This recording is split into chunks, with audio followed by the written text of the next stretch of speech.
On today's show, we're looking at the highlights of my instant reactions and analysis from day 2 of the 2025 NHL Draft.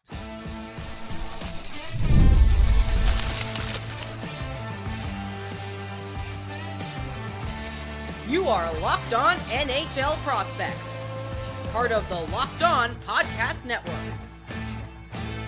Your team every day. Hello, and welcome back to Locked On NHL Prospects, part of the Locked On Podcast Network, your team every day. On this show, we break down everything prospects related for you 5 days a week, Monday through Friday. I am your host, Sebastian High, the USHL scout over at Elite Prospects.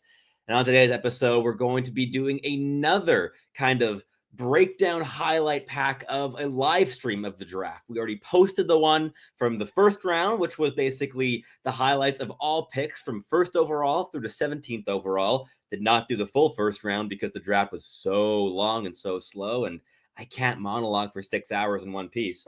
And it's a similar thing here. So we didn't do an entire day 2 live stream in the end. It was really just the second to the mid-5th round that we covered in the live stream, in a 2.5-hour live stream. But we had that concentrated into a 30-minute highlight pack here of just some of the most notable picks, the ones that I think are most noteworthy. They're from day 2, and the ones that I had interesting things to say about, rather than perhaps the players that I was more unfamiliar with. We're going to highlight the ones where I actually have some things to share in terms of the details, because it's always very fun on day 2, because as much as you spend an entire year focusing on a draft class like I just did, there's still names I haven't heard of. Like, I think in the top 100, there were 2 names that came up that I'd never heard of at any single point. One of which was included in the Elite Prospects draft guide. So my colleagues did have him on their radar, but the other one was just completely off the board. It's always impossible to go 100%. It's never a science with drafting. You can never predict everything on drafting, but that's what makes things fun, is that unpredictability. So we've got some really fun selections here to highlight. We've got all like the top of the second round to go through here that we're not skipping any players on. And then we've got some of the big late swings like Cameron Schmidt and L.J. Mooney to give you a bit of a bigger deep dive on as well. So sit back, enjoy the show, and let me just hand things over to the past version of myself reacting to day 2 of the NHL draft as it was unfolding. We are well underway, the pace seemingly way faster than yesterday, very thankfully. We've already gone through, like 10 to 11 picks now in the second round before I've even begun the live stream. But welcome all. I hope that maybe if you were able to tune in for yesterday's live stream as well, that you enjoyed that. And very much have little prepared for these live streams. Just kind of hang out, and you get to see my genuine first-time reactions to these selections. But let's just start talking about these picks, because we already have so many on the board here. At 33 overall, the San Jose Sharks swinging on upside and elite mobility with the 6'6" Chinese international Simon Hao-Shi Wang. He's a player that only, I think, scored 2 assists this season in the OHL with the Oshawa Generals. You're not drafting him for the offensive production. You're drafting him for his range, for his mobility, for the potential on the defensive end. He's a long-term project, but the San Jose Sharks have the luxury of time. So very interesting swing. I wouldn't have taken him this early, but I see the reasons to do so. Then the Montreal Canadiens, trading up in the draft, and in terms of pure pick value, getting a bad deal out of it. But in terms of the upside, this could be a home run swing someday for the Montreal Canadiens, because Alexander Zharovsky from Tolpar Ufa, playing in the MHL in Russia, obviously, a very, very, very skilled puck handling winger here. He's a right shot, but he often has played the left side this season. He's been a favorite of our Russian scout here at Elite Prospects this campaign, Dylan Griffin. He was his top Russian player going back to like November or something. Just a really, really interesting talent, and a player that, look, this is a swing for the fences. The Montreal Canadiens are taking a risk with this selection with Alexander Zharovsky, but it is a real swing for the fences. Talking about like the value of picks, trading 41 and 49 for 34 and I think was like a fourth or a fifth it was. In terms of on paper, not the best value in terms of draft pick trades. I think I personally would have just held on to those 2 picks in the 40s, but clearly the Habs had their eyes on Alexander Zharovsky, and look, I'm not going to doubt them on this. I think that he has all the skill in the world. I still have some question marks around the habits and the likelihood of him being a high-end NHL player. I think that there's a bit more risk with him than other players in this range, but nonetheless, you're getting a potential top 6 winger at the end of the day with Alexander Zharovsky. And yeah, very, very fascinating trade here. But at 35, the Nashville Predators went out and picked Jakob Rombach, a player I watched all year long and really, really, really liked. He's almost 6'7", 209 pounds, playing with the Lincoln Stars in the USHL. He is a player who brings a combination of things I think are really exciting for the Nashville Predators. On the one hand, I think that they're a great organization to develop his talent, so that's awesome to see.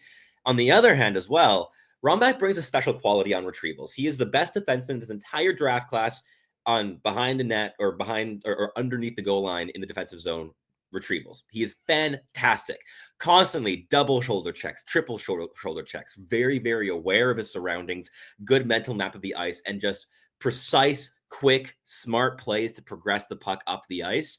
He's not a guy that's going to like hit the massive stretch pass to spark a breakaway every single night, but a very effective player to relieve pressure on retrievals. And he brings also that range and a lot of defensive ability in terms of awareness, in terms of timing, in terms of smothering rushers into the boards. There's a lot to like with Jakob Rombach. Really a very interesting toolkit. So a player I've liked a bunch this season. He still has to learn to use his physicality a bit more violently, a bit more aggressively. That's definitely something that's going to need to evolve here, but I think he's a really, really fun player. So I like that pick for the Nashville Predators. Then the Seattle Kraken, I believe, traded up to Philadelphia's pick to select Blake Fiddler, a 6'5", 220 pound right shot defenseman, skates like the wind, has the hockey lineage, should have gone in the first round easily. Very, very good value here in the second round, I think, with Blake Fiddler. So Blake Fiddler, awesome pick. Love that for Seattle. Phenomenal player, really big upside. Rush defending, excellent. Mobility, excellent. Physicality, excellent. Breakouts, excellent. Still has to get involved in like generating entries and getting more involved in the offensive zone. Definitely has some clear runway there, especially also I think in terms of on-puck decision making, like in the neutral zone and the offensive zone. But really, really, really good player with significant, in my eyes, second pairing potential. You get that at 36th overall. It's found money. Then we've got Milton Yastrzemski, the Washington Capitals. Really intense two-way forward center. Like that pick a lot. Carter Amico going 38 to the Philadelphia Flyers. I think this is interesting, right? Like he brings massive size, 6'6", 232 pounds, skates well, very physical, good defensively in terms of like positioning and taking space away from opposition. The injuries are my big concern. The injuries are the reason that he's like the last player in my second round at 64th overall. I have fears. Like the injury was just, he put his weight on his knee and it just buckled and it went out from underneath him. And there's been whispers a lot coming from his own camp, from the NTDP camp, that he's just very injury prone and that he's kind of grown about 3 or 4 inches taller than his body should have. He's kind of like long stretch with his limbs just longer than they should be. So overall, I have some concerns there with injuries, but in terms of on ice, a player that was very much in the first round conversation before he went down with injury back in November. The Pittsburgh Penguins and also traded up to the Buffalo Sabres to get Peyton Kettles, sending Connor Timmins the other way. Another 6'6" right shot defenseman, really fun player. I think that's a really good spot. Then the Philadelphia Flyers at 40th overall, Jack Murtagh. Really love this pick for Philly. I think he plays their style of game through and through. He's got the intensity, he's got the violence, he's got the will, he's got the goal scoring ability. He really built out his playmaking game this season. Like there's not much not to like, I would say, with Jack Murtagh. Like he's maybe a bit simple of a player in terms of he goes very much like north south, and he's a guy that I think like in terms of complexity, might be held back from playing a top six role in the NHL, but you have a slam dunk bottom six checking scoring winger who could work his way up to a second line capacity, who plays the broad, steep release style of game. Love that pick at 40 for the Philadelphia Flyers. Then with the first pick that Carolina got in that Montreal Canadiens swap deal, where they traded up for Zharovsky, the Hurricanes selected goaltender Semyon Frolov from the Spartak system in Russia. Very much a riser goaltender here late in the season, a guy that was very conceivably also going to be the first goaltender selected in this draft. Would not at all be shocked if he was the top goaltender for the Hurricanes in this entire draft class. So I can see that making a lot of sense there for that team. He's athletic. He's 6'3", 203 pounds. Really interesting selection there. Then the Islanders went with Daniil Prokhorov, 6'6", 219 pounds. All the big boys going here in the second round. He's a guy that I think can have real checking upside in like a third line capacity. I don't really see any top six upside there, but I like that pick. I think this is kind of his range for the Islanders, but I love the next pick for the New York Rangers. Malcolm Spence falling way down to 43 overall from the Erie Otters. He's a guy that, doesn't have the highest upside in the world. He's probably not going to be a top sixer, but he could be a complementary guy to elevate elite players in the second line capacity. I think that's possible. But otherwise, you're getting a hardworking third liner with excellent tools who's going to be playing in the NHL within 2 years, I would say, 3 years maybe. Very short runway, I would say, in terms of when he's going to be playing minutes. That's very appealing for the New York Rangers, I think. And he's a player that I think has found money here in the second round, like really, really great value. Then we've got Eddie Genborg to 40 at 44 to the Detroit Red Wings. He's another, I think, bottom six winger. He brings physicality. He's got a big body, 6'2", 205. He's another guy that I wouldn't have touched until the late third, fourth round probably. But look, Detroit, they love their Swedish players, and I trust their Swedish scouting. So I'm not gonna insult the selection very much. I think it's a little bit early, but you're getting to his range here. Then Eric Nilsson, a play that some people have absolutely adored this season in the public sphere, going to the Anaheim Ducks at 45. He's a 6 foot, 166 pound center. Very good two-way details. He elevates his line mates, works very hard, good connector off the rush. I like that pick for Anaheim. I think he's a really solid bet.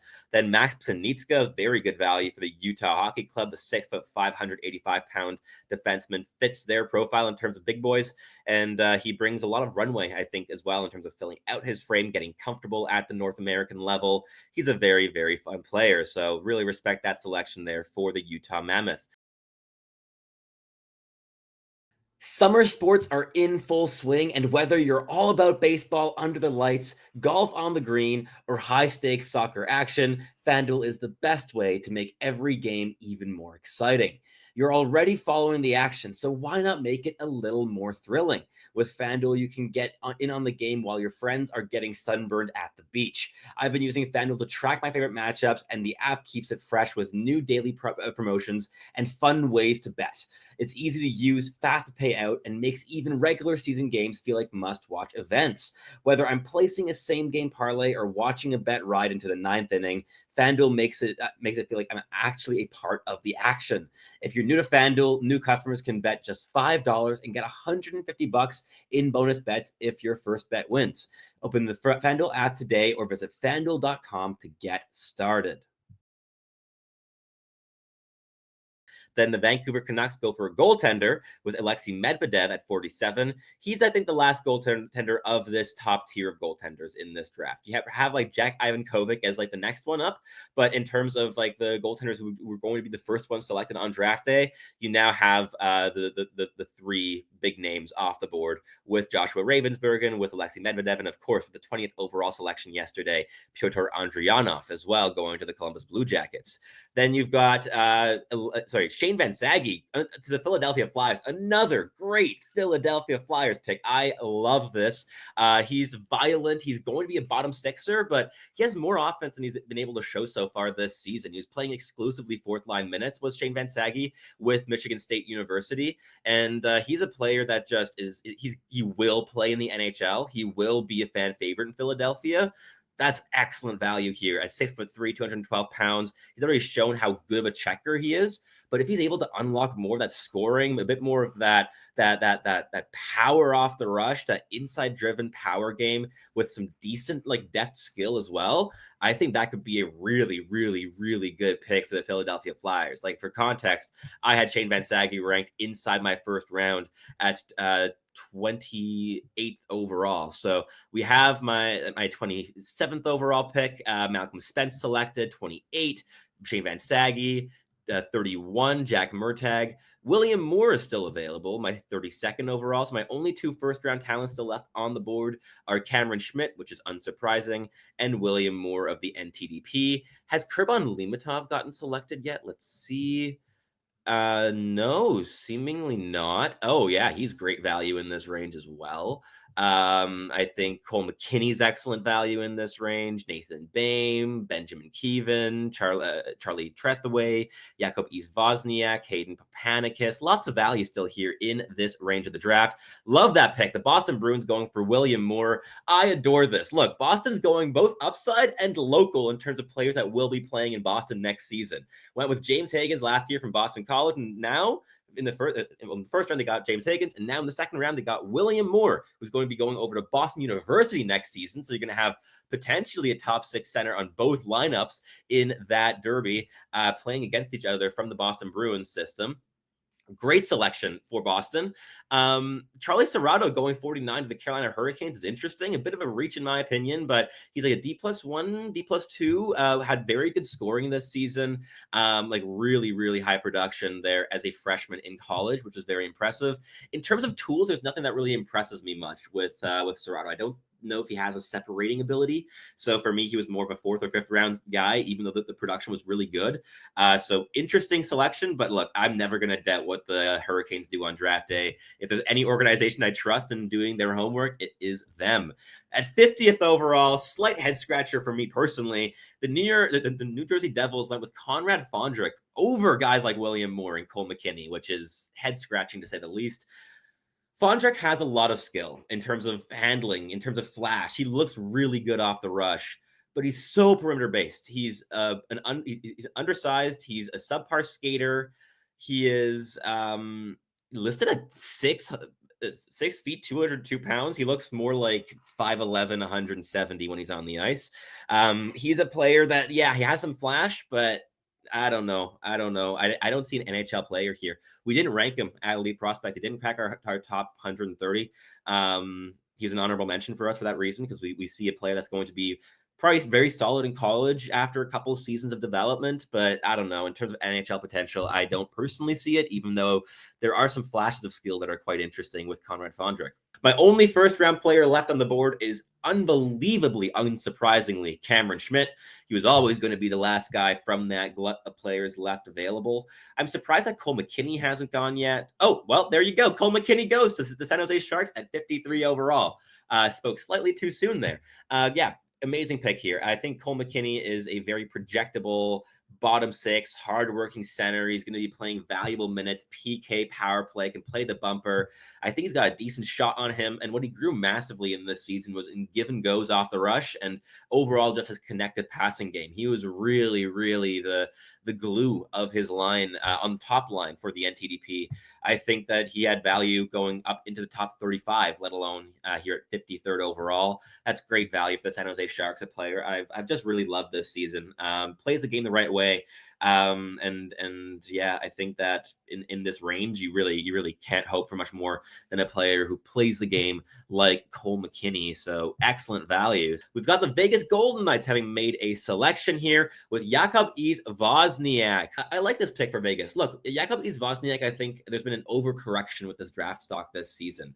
He's a player that was viewed very highly going into this campaign, a top 20, top 15, even top 10 contender on lots of boards back in like September and August. But he's not a player that I would say is like overly inherently dynamic with the puck.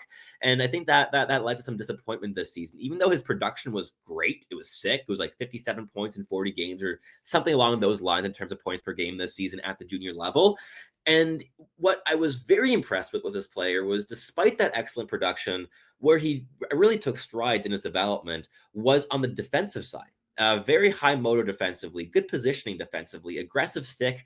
He's a guy I think that fits the Vegas system really nicely.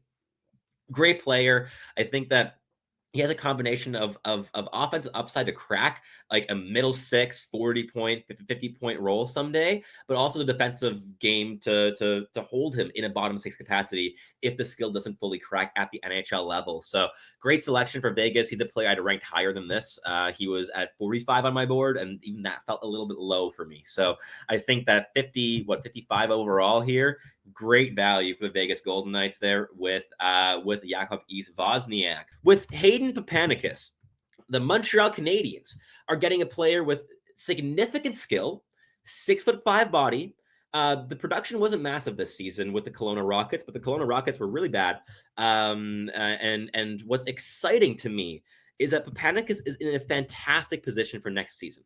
I think he's going to boom as a D+1. He has that frame, obviously. He brings a lot of energy. He's a PK specialist. He brings a lot of defensive value. And what he does above all else is he plays with details, pace, and physicality. Perfect bottom six center for the Montreal Canadiens while bringing that size as well. He's also a fluid skater. He brings good flexibility. He's good at chaining together crossovers, heel-to-heel skating, tight turns, mechanically quite gifted as a mover. At elite prospects, we had him ranked at the end of the season at 43, and he's been of a more skilled version of Adam Lowry. Like, he's tough, very physical, decent tools all around. I like this pick for the Montreal Canadiens, and he only scored 43 points this season in the WHL in like 71 games between Spokane and Kelowna. But next season, he may very well be the first line center in Kelowna. And you know who's the first line winger in Kelowna still at the time of speaking right now? Tisha Ginla. This might be the dynamic duo partner of Tisha Ginla next season.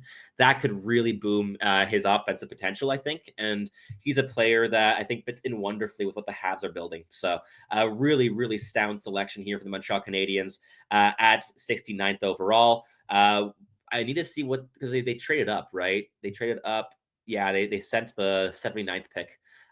So Cameron Schmidt, I'm happy with in that slot instead. I'm going for upside. The Habs are going for solidity in the bottom six. So they traded picks 79 and 108 for 69. So they're very much chasing their guys in this draft. They're using their draft capital to end the draft with the guys that they want, being obviously Noah Dobson, being their big target for now, and Alexander Zharovsky trading up with 2 second-round picks to draft him at 34, and now trading up from 69 to from 79 to 69 to draft Hayden Paupanekis, who I think is a faller here. And all the big boys having already gone in this draft, he's one that didn't and should have gone earlier. So I like this pick a lot for the Habs. I think he's really good value. The New York Rangers get Sean Barnhill at the next pick at 70th overall. Also really like that selection. If Barnhill brings a 6'6" frame, 214 pounds, what he does really well is skate. He's an elite level skater, like really fluid on his feet. He's not the most physically engaged either, a bit like Jacob Rombach, but even though that isn't there yet, he has the frame that he's going to learn it. And my takeaway from this player as well this season is that he learns very well. He's very absorbent. He learns he absorbs everything from around him and is able to implement that into his game, which I respect a lot. So I think Sean Barnhill is a really good value pick here for the New York Rangers at 70th overall. But I think this is really nice. I like this. Very good pick at 70th overall. He was higher than this on my board. I had him at 57. So very good value selection as well. So 2 very good back-to-back picks here from the Eastern Conference. Going back to the draft board, Bedkowski finally going to the Buffalo Sabres at 71. Great pick. Buffalo just getting really good value with big right shot defensemen at the draft in recent seasons, with Adam Kleber from the USHL last year as well. That was a fantastic pick in round 2, and now Bedkowski in round 3 from the OHL. Awesome stuff. So yeah, my second best player available for the last like 20 picks is now gone. So Bedkowski off the board. Very good selection there for the Buffalo Sabres. I do want to look at what the Sabres have gotten with their entire draft haul here so far today. Yeah, so they ended only their second pick. Okay, yeah, so it was Murtagh yesterday and Bedkowski now. So look, in terms of solidifying the right side, adding size, adding physicality, adding defensive solidity, with the first 2 picks of the draft here, Buffalo did exactly that at 9 and 71. You just realized that your business needs to hire someone like yesterday. How can you find amazing candidates fast? Easy. Just use Indeed. When it comes to hiring, Indeed is all you need. Stop struggling to get your job post seen on other sites. Indeed sponsored jobs get your post to the top of the page and help you reach the right candidates faster. I've been in that spot before where you need the right hire like yesterday. The pressure's on, and every day without them is a real setback. That's exactly when Indeed sponsored jobs come right in handy. They make sure that your post gets seen by the right candidates right now. Now you can speed up your hiring process with a $75 sponsored job credit. Just go to Indeed.com/lockedon right now and support our show by saying that you heard about Indeed on this podcast. Terms and conditions apply. Hiring, Indeed is all you need. Because at 79, with the pick that Montreal used to move up to get Hayden Paupanekis, the Boston Bruins select Cooper Simpson. A great selection here. So I know who I'm going with at 81-82. I think I got to double check if I'm not passing on a guy I really need in the slot, but no. Okay, I'll be going with the Montreal Canadiens slots. We have one more pick with the Calgary Flames, but unless they take my player from underneath me, I'm going Cameron Schmidt. I already picked Cameron Schmidt. What am I saying? What? Oh, okay. Simpson, Mooney. Oh, why did I think I was picking Schmidt a second time? I already picked Schmidt. Okay. Well, in that case, I'm a bit more mad that Simpson got taken from me. All right. So I would have picked Simpson otherwise. Now he's gone. Beyond him and Schmidt, my top ranked player is L.J. Mooney, but he's very small. But Terry Rimpinen, I like him. So for Heikki Kokonen's question, Rimpinen's a very intelligent goaltender. I like the way he moves. He was fantastic at the World Junior Championships this season. Should have gotten drafted last year, but didn't. And he's not, I think, the biggest guy in the world, right? Like he's 6 feet, 176 pounds, but he was excellent in Liga this campaign as a starter in Kieku Espoo. 40 games, 912 save percentage. 16, 9, and 14 record. Like, wow. Really, really solid stuff there from Rimpinen. So unless Calgary's taking him, I'll probably be selecting him with Montreal's pick because I do need netminders. So Rimpinen's interesting. Christian Epperson's a really good, really solid player. I've heard there are some character issues there, though, which give me a bit of pause. And he's a left winger, though, which I kind of need. He's interesting. Bruno Asmanis is a right winger who's really interesting. I like him. I like Everett Baldwin a lot, but I might wait for him for the bit later in the draft. I'm hoping he falls a bit more. I like Edison Engel a lot. I like he's a really mobile left shot defenseman here. Yeah, Mace'o Phillips would be a really big lefty if I want him. What do I need? Probably Epperson, right? Okay, Phillips. Okay, Mace'o Phillips goes to Calgary at 80. I like that. They need size, they need physicality. The Montreal Canadiens now. You know what? Yeah, like look, I have my own exercise. Oh, they went with Bryce Pickford for the first one. Okay, well, I'm going with Petteri Rimpinen and I'm going with Christian Epperson. Those are my two picks here for the Montreal Canadiens, getting a goaltender and getting a left shot winger. And they go out and select a really interesting D+1 defenseman who scored 40 goals in 43 games, Bryce Pickford. Do I still have this tab open? This is the question. I do not believe so. I closed it. No. Okay, so Pickford, D+1. Really good shot off the rush. Played with Medicine Hat Tigers this year. Great team. Production obviously boomed as well because he was on that lineup. Because of course you have guys like Gavin McKenna and all the other talent that you have in Medicine Hat. But he was a really important piece for them on the blue line in terms of producing and moving the puck. And in terms of production, like he was their highest scoring blue liner this season in terms of who scored the most points for them. Like you also had Tanner Melendek, obviously, who scored a bit more. And the Pittsburgh Penguins make a pick I like a lot. Another guy I've watched a bunch this season, Brady Peddle, big 6'3", 202-pound left shot defenseman who went on a big run to the Clark Cup Finals with the Waterloo Blackhawks this season. And he's a player that really rose for us throughout that run. Like to just shed a little bit of light into the ranking process at Elite Prospects.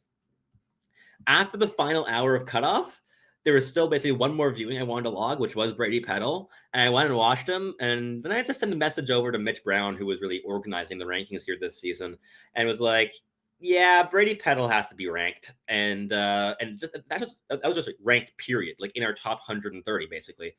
And I was like, I'm going to watch more because I think he's better than just that too. And then Mitch also watched something and Mitch was like, oh, wow, this guy really is sick. And he ended up at 82 on our board. So he went from literally being not ranked after our final ranking meeting to being 82nd on our final board because of like the playoff viewings that were being logged. Like for context, he scored 10 points in 62 regular season games and 10 points in 15 playoff games. He's not dynamic offensively, but he's 6'3", 203 pounds, really heavy player. And he plays with a mean streak. He's physically involved. He steals space away. He moves quite well. He has a good first pass, moves the puck up the ice. In the offensive zone was showing a lot more, I think, pace of decision-making, not like in terms of like dynamic creation, but I think that Brady Peddle brings a real like bottom six mean kind of defenseman that could really also protect nicely and be a high likelihood guy on a bottom pairing. Oh, finally, Cameron Schmidt. Okay, well, San Jose Sharks fans, I'm sorry, you're not going to get the option. He goes to the Dallas Stars at 94. Way too low. But yeah, Dallas, this is a home run. Like you're getting a first round. Like in terms of skill, you're getting a top 15 caliber player in this draft.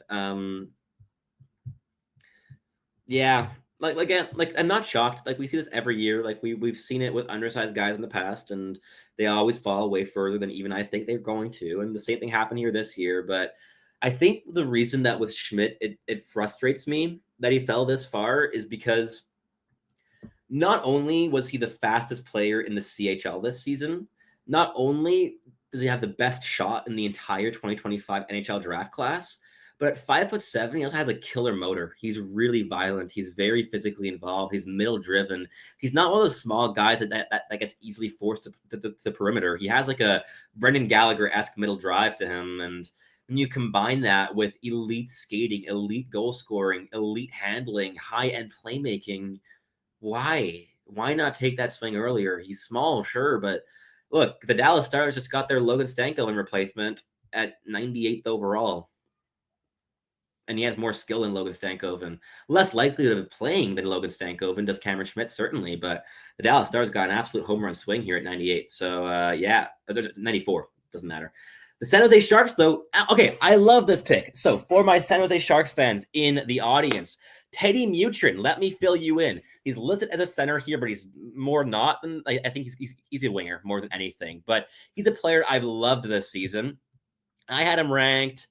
He was an HM for me, but he was like top 80, top 80 guy for me, easy. Top 75 contender, easy. He's a player with a good shot, very intense motor, incredibly physical at 6'1", 210 pounds, very engaged. He plays the game the right way. And he was able to layer in a lot more, I think, like adaptability on puck as well as the year progressed this season. So he's a player, looked great to me with Chicago in the USHL. He looked great for me. Great to me as well with the NTDP when he went up and played with them, also internationally. So he's a player I think that's proven himself in multiple environments. He brings a level of finishing ability and overall snarl that I think that San Jose needed more of. So I think this is a great fit. And yeah, I think like maybe I would have gone for a guy like Bruno Asmanis ahead of him, but you're like the same profile of player, so you can't really go wrong here. Like Mutrin's also a strong straight line skater, bit choppy, I would say, like mechanically not the most gifted or refined. But he's very physical, heavy release, flashes of playmaking ability down the stretch. He looks like just a very easy to project bottom six winger at the NHL level. And yeah, I think he's really good. And like the quote of mine from a game report that was also highlighted in our draft guide this season was from this one play that he did that I just loved. I remember watching this. I was on a bus driving through the Rocky Mountains when I was watching this game, but I said, he picked the puck out of a scrum at the offensive blue line and barreled into the offensive zone with his shoulder lowered and an opponent on his back, threatening to charge all the way to the crease. For context, this is something that he does a lot in terms of just charging to the middle of the ice. Then, after that, what he did instead was he hit the brakes.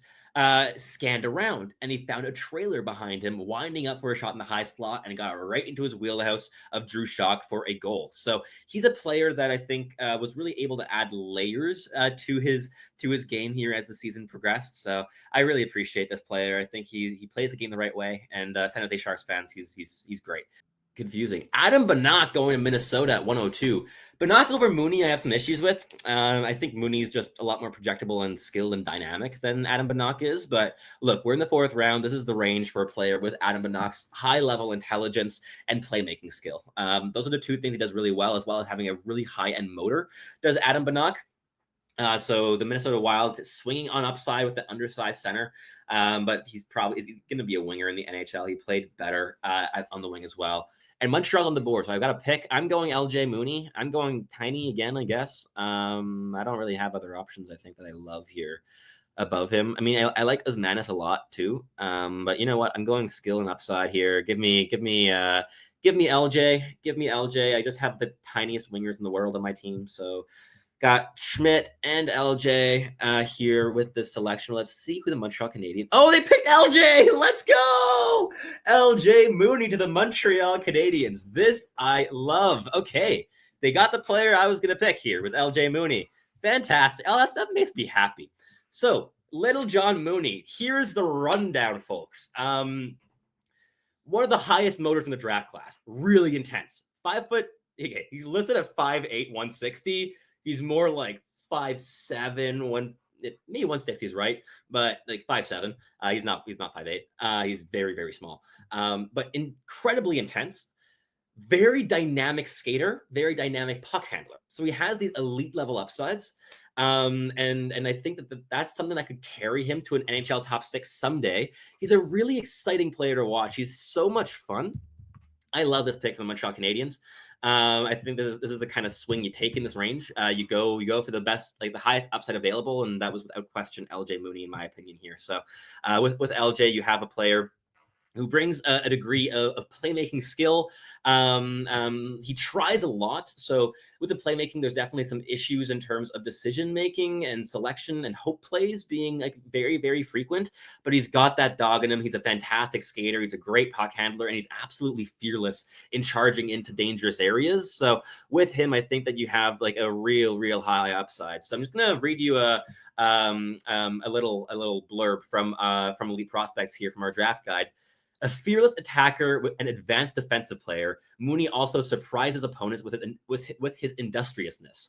He pulls pucks off the wall with defenders draped on his back, charges the net at full speeds, rips away pucks in the defensive zone, and occasionally flattens an opponent with a big-time collision. Finding the best play wasn't always easy for Mooney this year, however. And concern about his vision and reads grew throughout the season. And now with a quote from one of my own game reports here, Mooney may struggle to adapt to that final jump in competition where his pace can no longer fully compensate for his frame and where calculated plays thrive more than Hail Mary pass attempts through multiple layers of sticks. Simplifying his game and becoming comfortable creating inside contact around the slot will be paramount.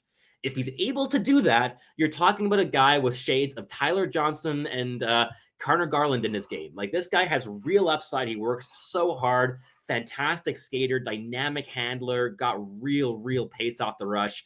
Great selection for the Montreal Canadiens at 113th overall.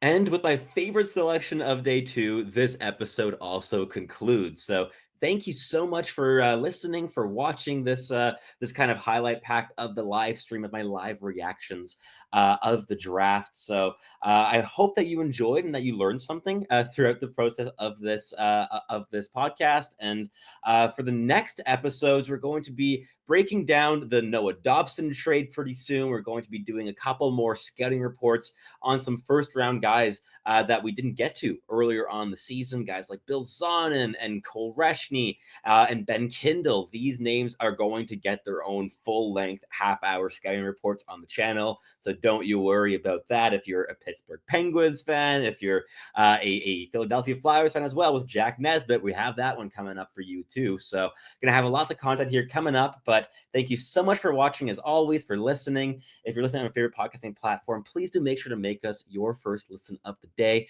It's always greatly appreciated. And for your second listen, you can head on over to Locked On Fantasy Hockey, where Flip and Steel break down everything that you need to know to build yourself a competitive and sustainable fantasy roster.